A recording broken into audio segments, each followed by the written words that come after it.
गुरु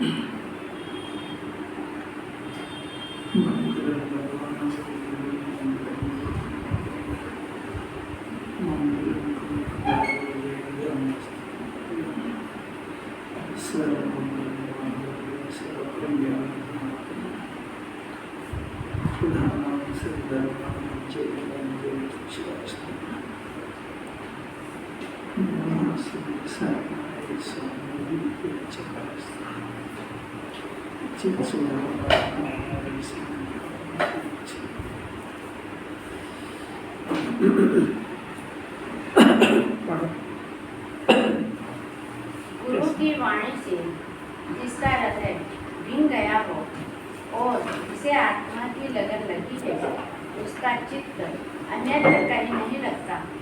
उसे एक परमात्मा ही चाहिए, दूसरा कुछ नहीं। मुझे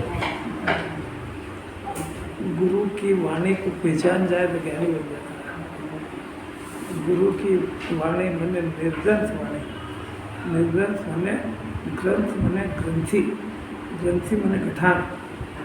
निर्ग्रंथ जो होते हैं मुनिराज निर्ग्रंथ होते हैं, मैंने उनके ग्रंथि भेद टूट जाता है। मिथ्यात्व की ग्रंथि भी खलास, कषाय की ग्रंथि भी बहुत कुछ टूट चुकी है।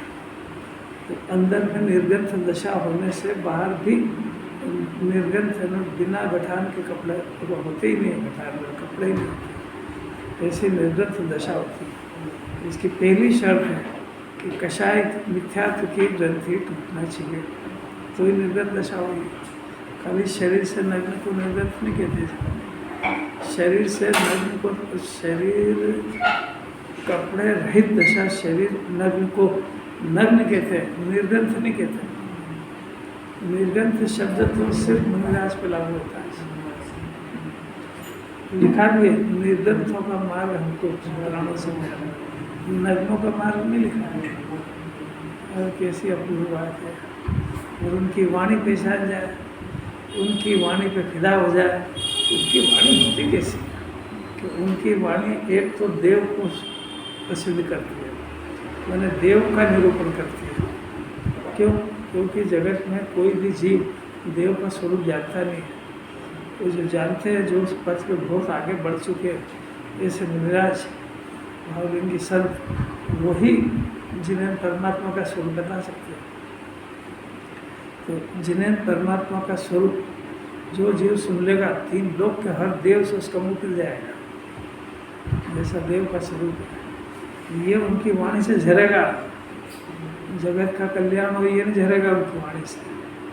जगत का तो जिन्हें भगवान ही नहीं कर पाया, वो कैसे करेंगे? वो जगत की जो थ्योरी बताई थी उन्होंने, जो भगवान ने बता दी, एक एक जीव अपने अपने पाप पुण्य के उदय अनुसार उसके संयम उदय मिलते हैं, और अपने कषाय के अनुसार सुखी दुखी होता है। उससे कैसे कल्याण होगा? ऐसा थोड़ी कि जीव पाप करता रहे और दूसरा उसको आशीर्वाद दे के सही दिलाता रहे। ये होती निर्ग्रंथों की वाणी। निर्ग्रंथों की वाणी किसी को पराश्रित नहीं करती है, किसी से भीख नहीं मंगवाती है, किसी को आशीर्वाद देने का नहीं कहती है। अरे वाणी कोई पहचानना बहुत ताकत है। पंचम काल में तो पता ही नहीं क्या हो गया ऐसा। दूसरी बात कि वो जो देव बने हैं, जिस देव की वो प्रशंसा कर रहे हैं, जिस देव की वो खुद आराधना कर रहे हैं, जिस देव को बनने की उनके अंदर भावना भाई है, जिस देव के मार्ग पे वो चल चुके हैं, उस मार्ग को भी बताने वाले मुनिराज होते हैं कि वो उस मार्ग, उस ऐसा कौन सा मार्ग है जिसके ऊपर चलकर ये देव बने हैं, ऐसा कौन सा मार्ग जिस पे हम चल रहे हैं, वो है शुद्धात्मा के स्वरूप को जानने का। जो भव्य जीव होता है, जिसका संसार निकट आ गया, जो दुखों से छूटने के दुखों से घबरा गया, जिसको पुण्य का उदय रत्ती पसंद नहीं आ रहा, पाप के तो उदय की बात ही नहीं है, जो पुण्य के उदय में बिल्कुल अशांत है। अपने देखो, जो कमजोर परिस्थिति थी, छोटे थे तो परिस्थिति नाजुक थी, जो जब हो गए, संपन्न हो गए, सब अनुकूलता मिल गई तो कितनी शांति आई। अरे शांति का मेजरमेंट है कि नहीं? इसके उम्र के हिसाब से संयोग बढ़ते ही रहे, वो बढ़ते रहे होंगे। शांति की पोजीशन क्या है? अंकित से पूछो, अंकित से अंदर की पोजीशन पूछ रहा है। जब पढ़ा नहीं था तो पढ़ने की आदत, पढ़ लिया तो नौकरी की आदत, नौकरी मिल गई तो छोकरी की आदत, वो मिल गई तो घर की आदत, घर बन गया। अब ये सब होते गए ना तेरे, और शांति की पोजीशन क्या है? वो आ ही नहीं सकती है। शांति का मूल तो सम्यक दर्शन है। सम्यक दर्शन शुद्ध आत्मा को पहचानने से होता है, और शुद्ध आत्मा की पहचान वो बता सकते हैं जो उसमें रात और दिन रखते हैं। दिन रात आत्मा का चिंतन मधु संभाषण में वही कथन है। ये क्या है? जब सारा जगत सोता है, अर्धनिशा का सन्नाटा, वन में वंचारी चलते हैं, तब आप जो करते हो वो आनंद है। क्या अलौकिक बात है। मुनिराज की बातें सुनकर तो जीव झूमने लगे। वहाँ कोई पराधीनता की बात आएगी, कोई पहचान ही नहीं है जगत को, बेचारा बेभान जा रहा है। इसको जो लौकिक शिक्षा की बात जो केजी प्राइमरी का टीचर पढ़ा था वो सुन के खुश हो जाता। वो धर्म की बात सुनी, धर्म की सुनेंगे धर्म की तो बात पता ही नहीं है भाई। ऐसी कोई अलौकिक बात है। अब वो जो सुनता है तो गुरु की वाणी सुनते से हृदय बिंद गया। उन्होंने जैसे बताया कि आत्मा के आश्रय से हरण बनते हैं, आत्मा के आश्रय से सिद्ध बनते हैं। शरीर के साथ संयोग, शरीर के साथ रहने में आत्मा शोभता नहीं है, कलंकित होता है। तो बिना शरीर के जीव रह सकता है। किसी बात सुनते से उसकी आंखें चकाचौंध हो जाती है। ये कैसी बात करते हैं, तो मैंने आज तक सुनी ही नहीं कभी। जीव गया था, जगत का कोई बोझा इसके ऊपर नहीं है। ओह, मुझे तो इन बातों की खबर ही नहीं थी। बिंद जाता है उसका हृदय। ऐसी बात तो मैंने कभी सुनी नहीं। मैं तो अभी कर करके मर गया, और जिसके पास जाओ वो मेरे ढेर सारे काम की लिस्ट देता है मेरे को। जगत में मेरे को नौकर बना के रखा जाता है, लिस्ट सब ला दी, ये करो, ये करो, ये करो, ये करो। ये क्या कहते हैं कि जीव तो कुछ नहीं कर सकता, ज्ञाता है। हर एक जीव के उदय अनुसार उसकी परिस्थितियाँ बन रही है। तुम तो ज्ञाता हो, तुम उसके पाप के उदय में कुछ नहीं कर सकते, पुण्य के उदय में कुछ नहीं कर सकते। ये भगवान जिनेन्द्र की घोषणा है। बेचारा जीव क्या करे उससे? सारा जगत जीव जो नहीं कर सकता वो अपेक्षा रखता है उससे। सारा जगत इस जीव के ऊपर दया कौन करे कि देख तू कर नहीं पाएगा और आकुलता की आग में झुलस जाएगा। और ऐसा कहने वाले कोई मिलते ही नहीं है उसको। ये भी कुछ करने का कहे उन्हीं को पसंद करता है। आज मेरे को समझ में आया, सब आपको कुछ करने का तो समझ में आया। अरे ये जिन्हें भगवान की वीतराग वाणी है, करने का जो राग होता है, जीव की हिंसा होती है, और ये अहिंसा परम धर्म है। जीव की अहिंसा वीतराग भाव से होती है। कैसी कैसी बातें है। वाणी, उनकी वाणी से हृदय भिड़ जाता है। फिर क्या होगा कि उसको आत्मा की लगन लगेगी, एक ही धुन लगेगी। खाते पीते सोते उठते बैठते, कल परीक्षा हो IAS की, खाते पीते उठते बैठते उसको किताब ही चलती है दिमाग में। ये पढ़ना, ये पढ़ना, ये पढ़ना, पर पेपर में क्या आ जाए। स्टूडेंट उसके फ्रेंड से बात करेगा तो भी पढ़ाई की। माता पिता से दिमाग खराब मत करो, घर का काम मत बोलो, इसी उसको लगन लगती है। ऐसा है जीव। भव्य जीव जो होता है, एक बार आचार्य की बात से प्रभावित हो जाए, हृदय भीग जाए, तो धुन लग जाएगी उसको। मेरे को तो बस आत्मा समझना है, बस मैं क्या करूँगी यहाँ जगत में रह। परमात्मा को अनंत सुख आत्मा में सारा है। दुनिया में से कितनी 5 इंद्रिय के विषय में आएगा, ये कैसी बात है? कैसी कैसी बात है। बहुत भाग्यशाली जीव उसके कार पड़ती है। दुनिया सारी की सारी उसको अनादि से वो काम करवा रही जो उसके हाथ में है ही नहीं। वो जो करना चाहता वो तो पुण्य के उदयादीन बाद तक वो नहीं प्रयत्न करेगा तो भी होएगी वो तो ये प्रयत्न मांगती बात। आत्मा को समझना, उसे मस्त होना, ये प्रयत्न पुरुषार्थ का काम है। और पुण्य की वो जो सामग्री है वो पुण्याश्रित है। वो चाहे जितनी मेहनत कर ले उसके उदय से ज़्यादा नहीं आएगी। और आएगी तो सुख नहीं है उसमें। दोनों बातें हैं। पहली बात तो उसकी इच्छा अनुसार आएगी, उदय प्रमाण आएगी। दो ही तो फैसला कराना, इच्छा प्रमाण आएगी कि उदय प्रमाण आएगी। बोलना तो सब समझता है, और इच्छा को सागर कम करता ही नहीं है। तभी तो सुनता वो सही है कि जो बोलता वो सही है। अंकित बोल क्या समझ आ रही क्या बोल दो आर पार बात है। ये बोलना सीख गया है। मेरा गजब यार, इतना फैसला हो जाए कि सामग्री उदय प्रमाण आती है, इच्छा प्रमाण नहीं, एक बात। और सामग्री से सुख दुख का कोई वास्ता नहीं। सुख दुख का वास्ता इसके कषाय के, इसके कनेक्शन से है। जितना इसको तृष्णा की आग लगेगी उतना तड़फेगा बुरी तरह से, और जितना तृष्णा और कषाय कम होगी संयोग की कोई वैल्यू नहीं, शांति पाएगा। इसलिए आचार्य धन बढ़ाने की बात नहीं कहते, तृष्णा घटाने की कहते हैं। अरे मार्ग में कोई अलग जाता है, ये दुनिया से मेल नहीं खाती बात। ज्ञानियों का एक भी वचन झेल नहीं पाएगा। झेल लेगा तो अज्ञान उगल देगा सब। देखो आत्मा की लगन लगती है, उसको फिर क्या होता है, उसका चित्त अन्य कहीं लगता ही नहीं है। सब दिखता है, खाता पीता व्यापार व्यवसाय दुकान सब दिखता है। दुकान पे बैठता हुआ दिखता होने पर भाव ये होता है दुकान कब बंद होए, कब घर को छोड़ वन को जाऊँ। किसी ज्ञानी की भावना है, दिख रहा दुकान पे, भावना ये कि कब छोड़ के वन को जाऊँ। और इसकी क्या भावना है, कब घर को छोड़ के दुकान पे जाऊँ, मरेगा।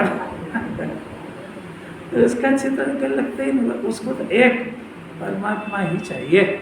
निश्चय परमात्मा शुद्धात्मा है, व्यवहार परमात्मा मंदिर में दे। दो परमात्मा के सिवा कोई चाहिए नहीं उसको। उसको ज्ञानी कहते हैं। सुखी होने वाला सुखियों की शरण ढूंढता है। सुखी होने वाला जीव, सुख चाहने वाला, उसका ज्ञान इतना पावरफुल हो जाता है, वो जगत में तोल लेता है। दुखी के पास जाके क्या करेगा, दुखी की संगति करेगा, दुख में डुबो देगा इसको। दुखी दुख का रोना रोएगा, मेरे ये हो गया तुम्हारे ये हो गया, रो दो ये। यार कोई बात समझ आती भी है कि नहीं, थोड़ी मस्त हो जाए जी। दिगंबर मुनिराज को याद करे, जिन्हें परमात्मा को याद करे और दुख जिंदा रह जाए। ऐसा जिन्हें भगवान ने नहीं देखा। मोक्ष अधिकार चल रहा, 300 नंबर की गाथा, राउंड फिगर, बहुत अद्भुत और अलौकिक गाथा है ये। बस इस सरल गाथा में ये है, अगली गाथाओं से थोड़ा सब्जेक्ट बदलेगी। देखो अपन गाथा पढ़ लो पहले, फिर करते हैं इसकी चर्चा।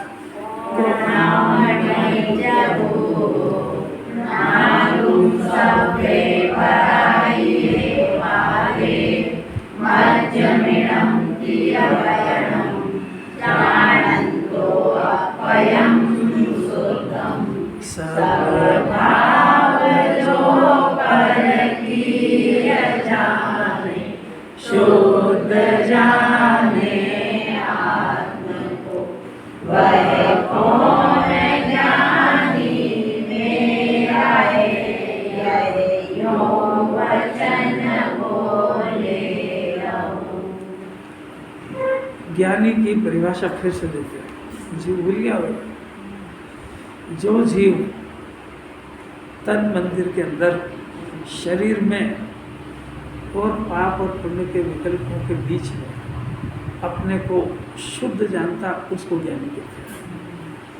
शरीर 8 कर्म तो इसका विषय नहीं है, तो 8 कर्म का फल 9 कर्म, और जो राग द्वेष मोह का परिणाम या शुद्ध परिणाम, इनके बीच में जो अपने ज्ञान के अंश से अपने ज्ञान स्वभाविक आत्मा को शुद्ध स्वीकार कर लेता है, जिन्होंने उसको ज्ञानी किया। कोई परिभाषा समझ में आ रही? शास्त्र पढ़े को जिन्होंने ज्ञानी नहीं कहते, जिन्होंने कोई काम चाहिए कोई बोल के बताए।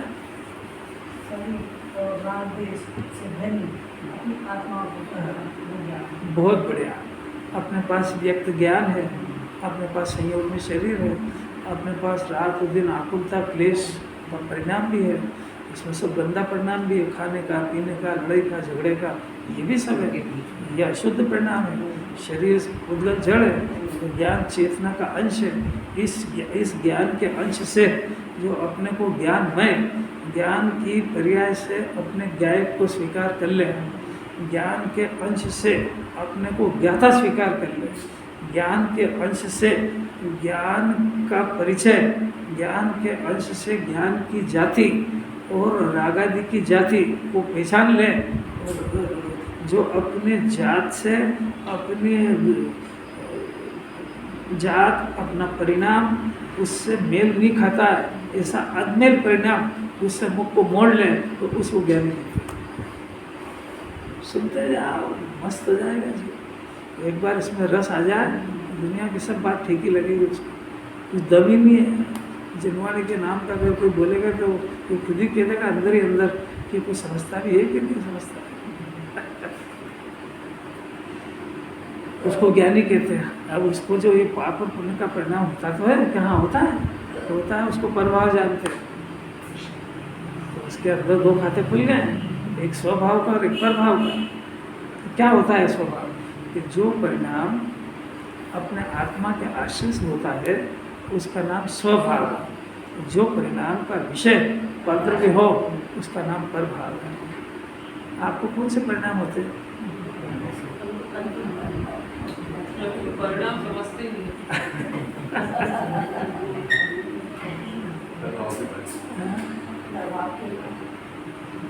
अभी कौन से चल रहे हैं आप अपने अंदर देख के बताइए। आपको कैसे पता कि प्रभाव का परिणाम, इसको प्रभाव, इस परिणाम को प्रभाव कहते हैं, आपने कैसे जाना? परवस्तु की परवस्तु की चाहत है। बहुत बढ़िया, क्योंकि अभी वाली परिभाषा थी, परवस्तु की चाहत नहीं, इस परिणाम का विषय परद्रव्य होने से, यानी इस परिणाम आत्मा में हुआ, ये परिणाम आत्मा में होने पर इसका आश्रय वो विषय है, यानी उस विषय को आश्रय बना करके परिणाम खड़ा हुआ। तो ये उस विषय से रिलेटेड होने से इसको जिन्होंने प्रभाव के लिए कि अनादि से नहीं समझ पा रहा। और जो स्वभाव का जो परिणाम है वो स्व के आश्रय से पैदा होता है, जो आज तक नहीं हुआ, क्योंकि स्व के आश्रय से जो परिणाम होता है वो स्वाभाविक परिणाम है। तो पर भाव पराश्रित परिणाम, तो इसमें क्या अंतर है? जिन्वाणी को इसमें क्या आपत्ति है?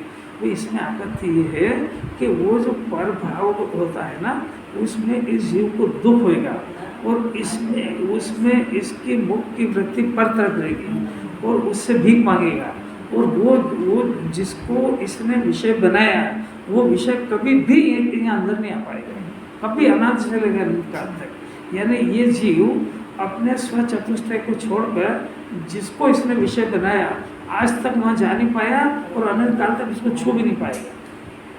क्यों? क्योंकि विषय पर है, एक बात। अब दूसरी बात है कि जो उसके पीछे जो परिणाम होता है वो होता इधर है, तो इधर होने से वो इसकी स्वभाव की जाति से अनमेल परिणाम है। एक शब्द सुनना ध्यान से, वो जो परिणाम उत्पन्न हो रहा है यद्यपि यहाँ हो रहा है, पर वो इसकी स्वभाव की जाति से अनमेल परिणाम होने से वो दुख का कारण है और उससे 8 तरह के कर्मों का निरंतर बध होएगा। वो जिन्वाणी उस पर भाव को भावाश्रय कह रही है। इतनी बात का इसको ज्ञान नहीं हो रहा है। बात समझना जरा सा अब फिर से कि वो जो उसके पीछे का जो परिणाम है, जिन्वाणी उसको परभाव इसलिए कह रही है कि उस परिणाम से इस जीव को आश्रय होता है, और उसका जिन्वाणी का तत्वों के नाम में उसका आश्रय बंध तत्व नाम है, और उस परिणाम से जीव को बंधन और दुख होता है। अब जो परिणाम जीव के आश्रय से होता है, वो जीव के आश्रय से होने वाला परिणाम वो निर्बंध होता है कि अपने आश्रय से होने वाले परिणाम से यदि बंद होगा तो मुक्ति का मार्ग बंद हो जाएगा, और यदि उस परिणाम से इसको मुक्ति होगी तो फिर स्वाश्रय की जरूरत ही नहीं। आपको कोई बात समझ में आ रही है क्या?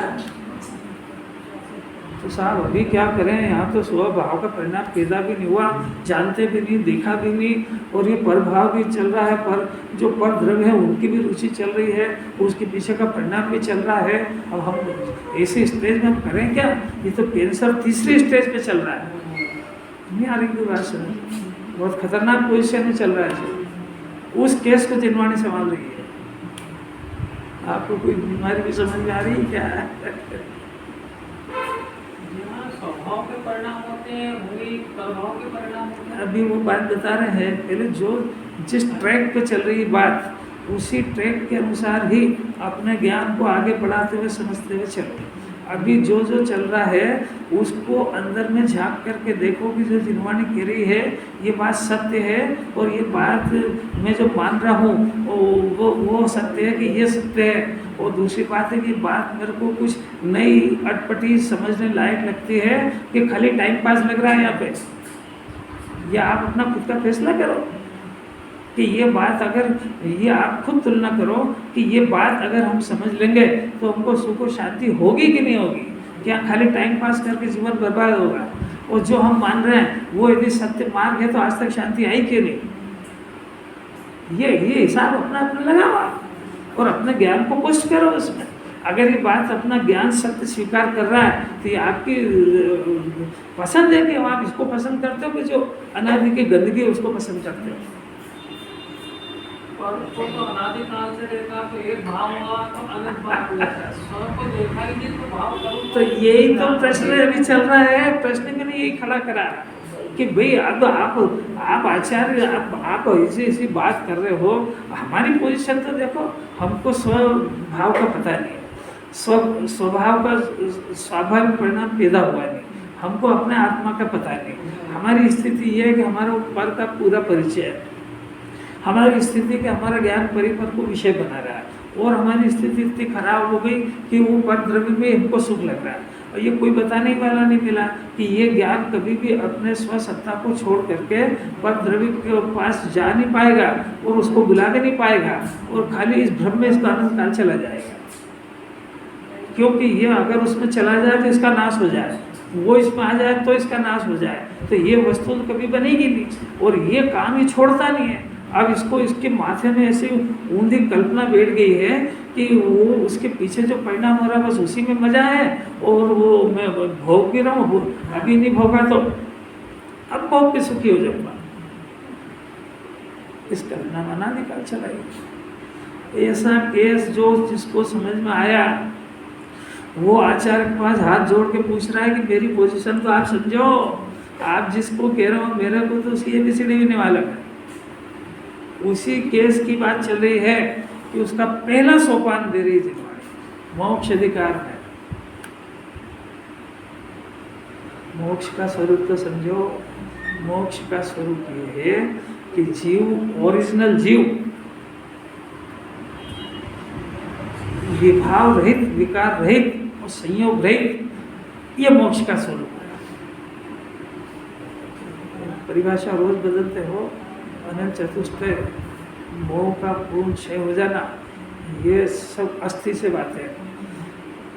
संयोग हट जाए, क्यों? क्योंकि संयोग इसका है ही नहीं। विकार और विभाव वो पूर्ण खत्म हो जाए, क्योंकि विकार जीव का स्वभाव नहीं है। और जो जीव ओरिजिनल बच जाए, त्रिकाल, वितराग मूर्ति, ज्ञान और आनंद का घटपिंड, ये और ये त्रिकाल जीव और इसके निर्मल पर्याय, ये खाली जो जो इसका मूल मटेरियल है वो बच जाए, बाकी सब कचरा साफ हो जाए, उसको हरण सिद्ध कहते हैं, श्री भगवान कहते हैं। ऐसी दशा जीव की हो सकती है, हो सकती है। प्रमाण में कई जीव हो गए, ये तो जो नहीं समझ पा रहा वही घूम रहे चार गति।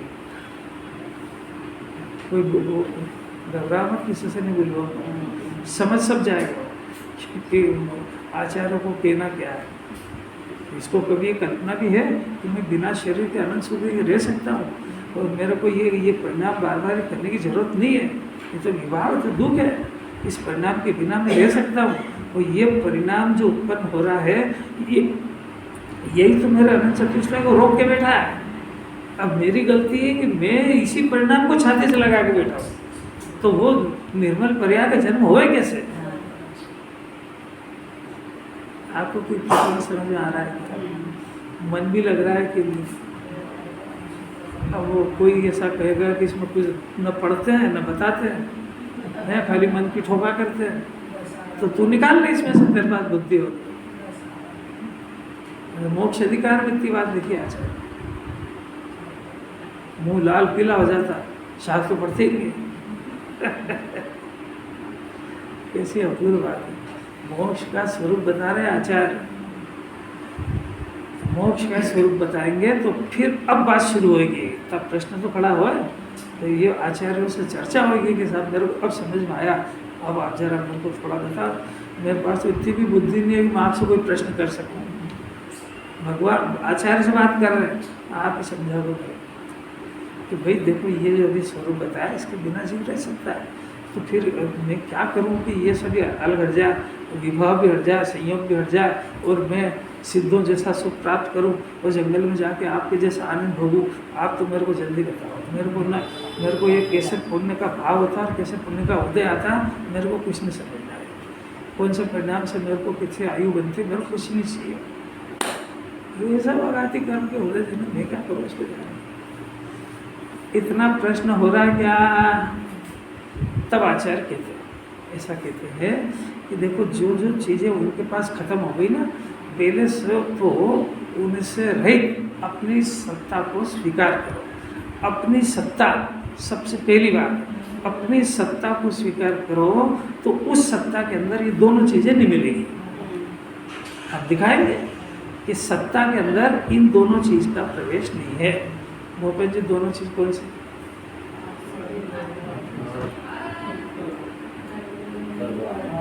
किसने सुना? अभी इतनी देर से बोल रहा हूँ।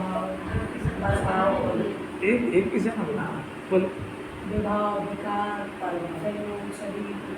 बस दो चीजें, एक विकार विभाव और एक संयोग। जब अपनी सत्ता को देखा तो दोनों चीज इसमें नहीं। बस ये सत्ता को जिसने स्वीकार किया उसका नाम सबने बचती है। अब वो दोनों का ज्ञान हो गया उसको कि एक तो विकार है, विभाव है, और एक संयोग है, इनसे मेरा कोई वास्ता ही नहीं है। मोक्ष मार्ग बहुत सरल है। तो भेद ज्ञान कैसे होता है और ये जो दोनों सामग्री का अभाव कैसे होता है, ये प्रकरण चल रहा है, याद रखना जरा। पिक्चर का नाम ही भूल जाए, क्या है? विभाव, विकार और संयोग, इनका अभाव कैसे हो जाता है उसको मोक्ष कहते हैं।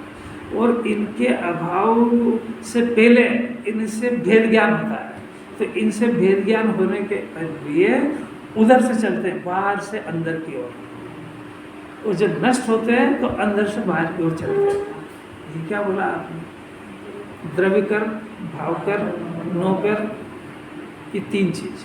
तो जब सबसे पहले शरीर आदि नौकर इनसे रहित बाहर से अंदर आ रहे हैं ना, शरीर आदि नौकर और बाहर के संयोग, इनसे अपना आत्मा अंदर में विभिन्न विराजमान है। तो एक तो इनसे दृष्टि हटाई, बाहर से अंदर आ रहे हैं तो ये वो वहीं के वहीं पड़े रहेंगे। इसका ज्ञान और इसकी श्रद्धा हट जाएगी।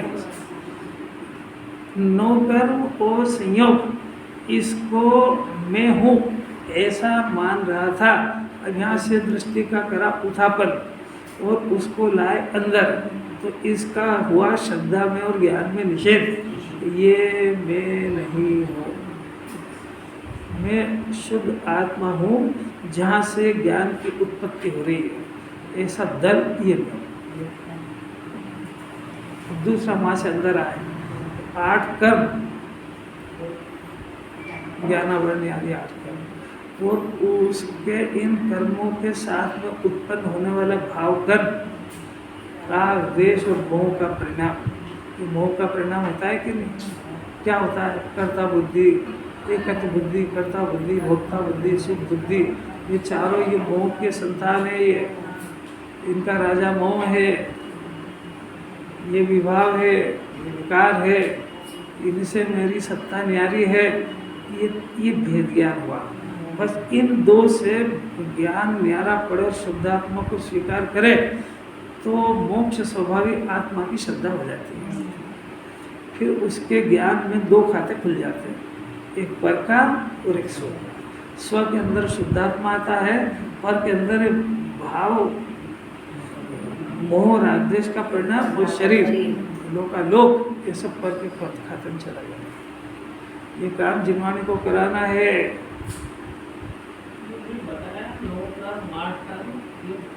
सबसे पहले 9 कर्म को अलग मानो, फिर अंदर से 8 कर्म से भेद।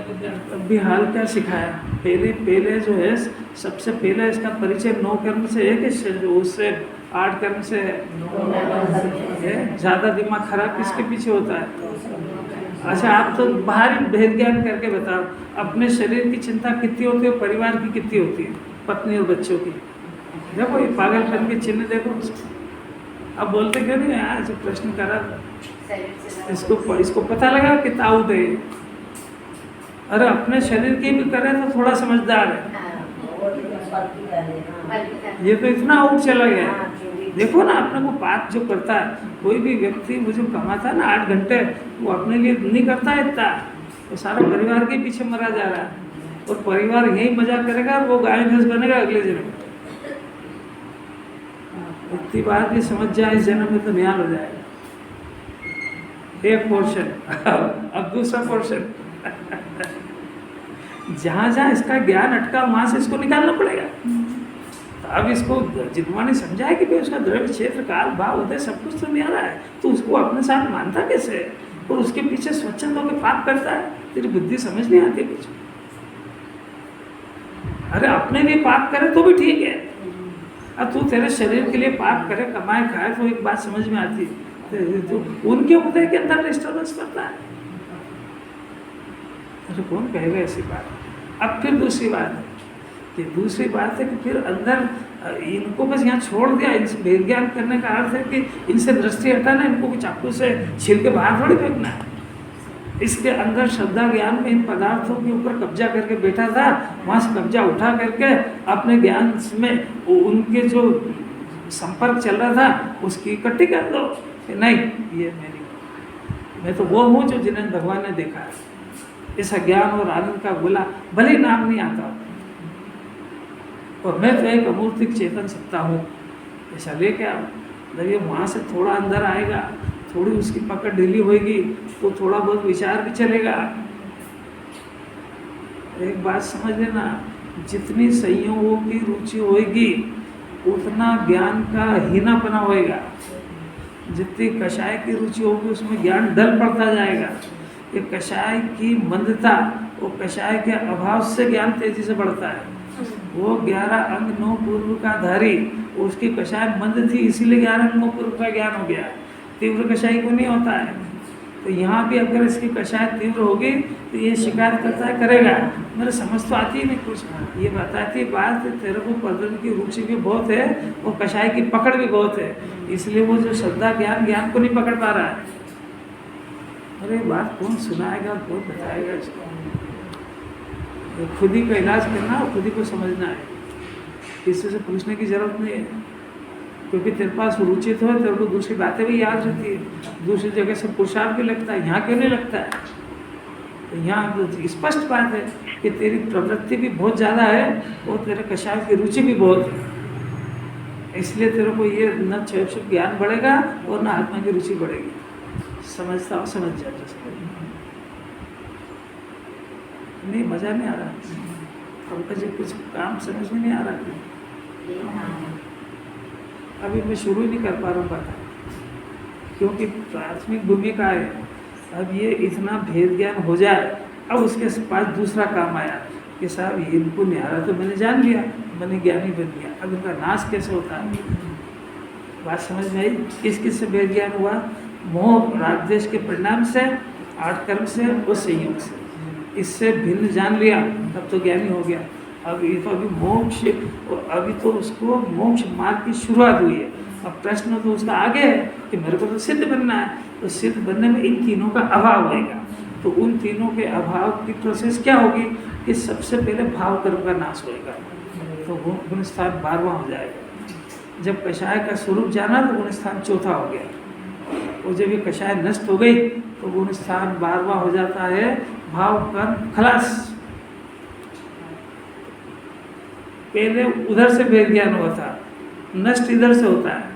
पहले भाव कर्म जाते हैं और फिर भाव कर्म गया पहले नंबर का, तो पूर्ण वितरा हो गया। उसके बाद में आघाती कर्म पहले उठते हैं।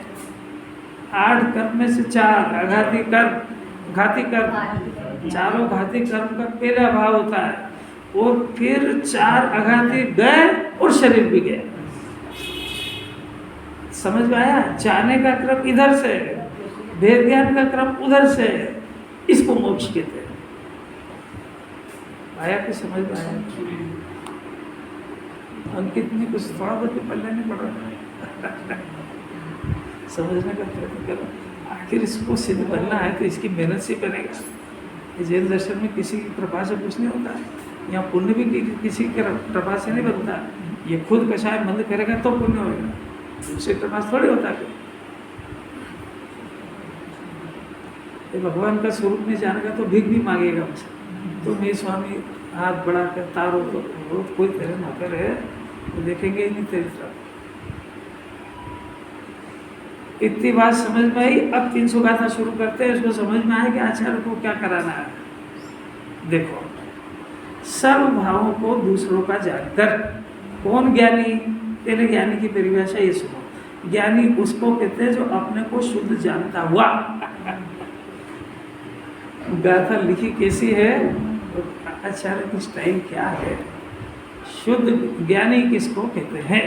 जो अपने को ज्ञान और आनंद का गोला समझ चुका है, जो अपने ज्ञान में शरीर को जानता है तो पर अपने ज्ञान के अंदर शरीर को भिन्न पर जानता है। जो जीव ज्ञानमय राग आदि के बीच में रहता है पर अपने को रागी नहीं ज्ञानमय जानता है। जो जीव राग की और परद्रव्य की कर्ता बुद्धि के बीच में रहता हुआ अपने को ज्ञाता जानता है, उसको ज्ञानी कहते हैं। आप ज्ञानी बन सकते हो कि नहीं? अरे क्या बात कर रहे हैं? ज्ञानी बनेगा तो केवल ज्ञानी बन जाएगा, ज्ञानी नहीं बनेगा तो केवल कहाँ से बनेगा? नहीं, मन नहीं लग रहा है। घबरा मत, पूछूंगा नहीं, वो ताकत है, आसान बात नहीं है। बहुत चिंतन मांगती, उसको पकड़ने में भी बहुत ताकत चाहिए। ये तो इतनी सुपर फास्ट चलते तो ज्ञान की ट्रेन सुपर फंट्रेन मेल से जहाँ चलती है, भोग के तो टुकड़े टुकड़े करते चलती है। अब ये भी अगर इतने ही ताकत से ज्ञान को आगे बढ़ाएगा तो पकड़ लेगा, नहीं तो ज्ञान की बात चलती जाएगी और पीछे का पीछे ही रह जाएगा, सोचते ही रहेगा ये तो मेरे घर का क्या होगा, कोई विकल्प घुस गया उसको पकड़ लेगा, चली गई ट्रेन। अब क्या जान तो तेरे जिन्होंने को मालूम मन लगाना बहुत पुरुषार्थ है, और आखिर रास्ता कुछ भी नहीं है। सुखी होने की विधि तो यही है। भारत भगवान से उल्टा काम करके थोड़ी सुखी हो सकता है। वो जगत के ज्ञाता ये कह करता हूँ, एक नहीं मान जाते सुखी। वो के जगत में मेरा कोई नहीं है, ये के सब मेरे हैं, अरे मान जाए।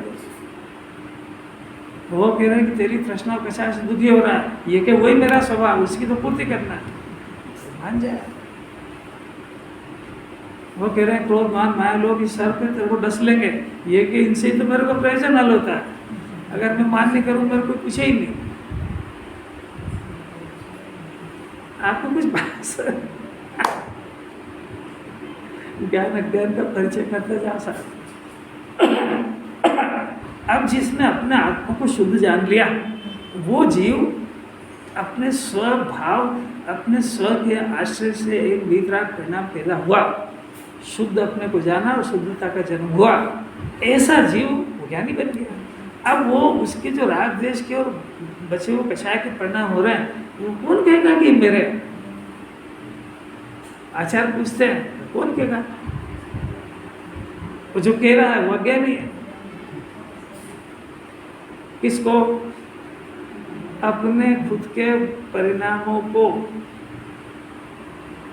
वो अपने परिणाम वापरना पड़ रहा है, वो इसके परिणाम थोड़ी। कोई गंदे परिणाम भी अपने होते हैं। घर की गंदगी वो अपनी है कि सफाई अपनी है? तो ये गंदे परिणाम को जिन्होंने कैसे अपना देगी? ये खुद इस भाषा को समझता है, इसलिए आचार्यों को इसकी भाषा में बोलना पड़ा कि ये जो परिणाम है, ये कौन इन परिणामों को मेरे कहेगा? कैसा? इसलिए कह रहा है कि मेरे अंदर हो रहा है। अरे भाई, तेरे अंदर गंदगी भी होती है और तेरे अंदर शुद्धता भी होती है। माथे में जू पड़ जाती है, कौन कहेगा कि अपना खुद का प्रोडक्शन के निकाल के फेंकेगा उसको? अरे मेल यहीं से पैदा होता है ना, इसी शरीर में। कौन कहेगा कि मेल मेरा? अरे निकले, जितना जल्दी बाहर निकलेगा उतनी जल्दी शांति होगी। तो ऐसा ही ये जो गंदे परिणाम उत्पन्न हो रहे हैं, तो एक बार उसको परिचय हो गया, अपने शुद्ध स्वभाव का परिचय हुआ, शुद्धता का परिणाम पैदा हुआ, तो अपने आश्रय से निर्मल परिणाम पैदा हुआ, तो ज्ञानी बन गया। तो ऐसा कौन ज्ञानी होगा जो ये राग द्वेष मोह के परिणाम को अपना कहेगा? ऐसा कौन ज्ञानी कहेगा? अपने अनंत चतुष्टय की शक्तियों को कब्जा करने वाला, अपने धन का जिसको परिचय हो गया, ऐसा ज्ञानी कौन कहेगा कि धन मेरा है? कौन कहेगा कि शरीर मेरा है, ये मलमूत्र का ढेर मेरा है? अरे मैंने अनादि से इसको अपना मान लिया, वही बहुत है। कैसे कहेंगे कि इसको मेरा है? अब तो समझ ज्ञान ही पैदा हुआ कि मैं जो 84 लाख यानी घुमाऊं, मैं इस शरीर को संयोग को अपना मानने से तो घुमाई हूँ। अब तो ऐसा ज्ञान हुआ कितनी मुश्किल से, तो अब फिर से वापस ये कहेगा कि मेरा है। कोई बात समझ में आ रही कि नहीं भगवान ही जाता है। अगर ये बात सुने तो इसकी आँख रोंगटे खड़े हो जाए इसके कि मैंने करा क्या है आज तक। धर्म के नाम पे भी जिनवाणी पढ़ पढ़ के दूसरे को सुना के अपने को धर्मात्मा मानता रहा। जो जिनवाणी को काम कराना मेरे समझ में ही नहीं आ रहा क्या कराना चाहते। ये मेरे से कोई व्रत नहीं चाहते, उपवास नहीं चाहते, धन नहीं चाहते, क्या करे इससे? ये खुद ही दुखी, इसका धन लेके क्या करे वो? ये खुद ही तो बेचारा परेशान हो रहा है धन के लिए, और हम इससे कहेंगे धन दे जा, अरे तो बेचारा और दुखी हो जाएगा। अच्छा क्या चाहिए उनको?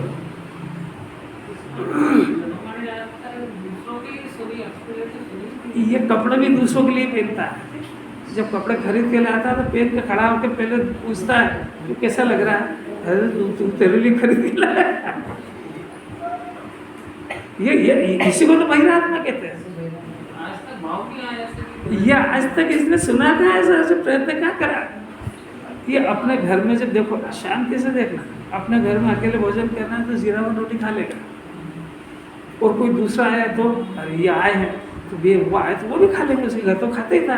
नहीं उनको पता लगना चाहिए मैं 4 सब्जी खाता हूँ रोज। नहीं ऐसा तो हर काम ही दूसरों को बताने के लिए करता है वो। एक एक चीज देखो, अगर मंदिर में 10 जने होंगे तो पूजा जोर जोर से करेगा, और मंदिर में कोई नहीं होंगे तो अगर 10-100-50 जने की बैठे तो बोल ही लेगा उनके सामने, तो 10-20 हज़ार की लेगा, और कोई नहीं हो तो तेरे को तो दान ही दे रहा है तो अकेले चुपचाप भंडार डाल दे, ये नहीं डालेगा। आपको कोई समझ में आ रहा है क्या? करके देख लेना उसमें क्या है। 4 जनों के साथ पूजा करेगा तो वैसा गा गा कि असली धर्मात्मा यहाँ से भगवान ही बन के निकलेगा।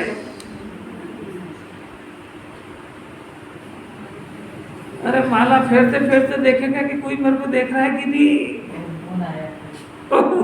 वो तो वही मूर्ख है। कौन आया कौन नहीं आया इसका हिसाब रखे। शास्त्र पढ़ता है दूसरों के लिए, याद करता है दूसरों को सुनाने के लिए, इनाम पाने के लिए। अरे क्या क्या काम करता है वो अपने एजेंडे में ही नहीं, तो खाली सिंपल दिए। आप में अगर ऐसे बीमारियां चल रही हो तो अभी मौका है समझने का, सुधरने का। इसके बाद दुनिया में कोई पैदा ही नहीं हुआ ऐसा जो इस बहू के ऊपर इस तरीके से तड़ातड़ चाबुक मारे। तो सिर्फ वीतराग वाणी में ऐसी ताकत है, रागी की ताकत नहीं है। वो और पकोलेगा इसको, उसको मालूम है इनकी प्रशंसा नहीं करोगे दान नहीं देगा। जो बड़े सो पावे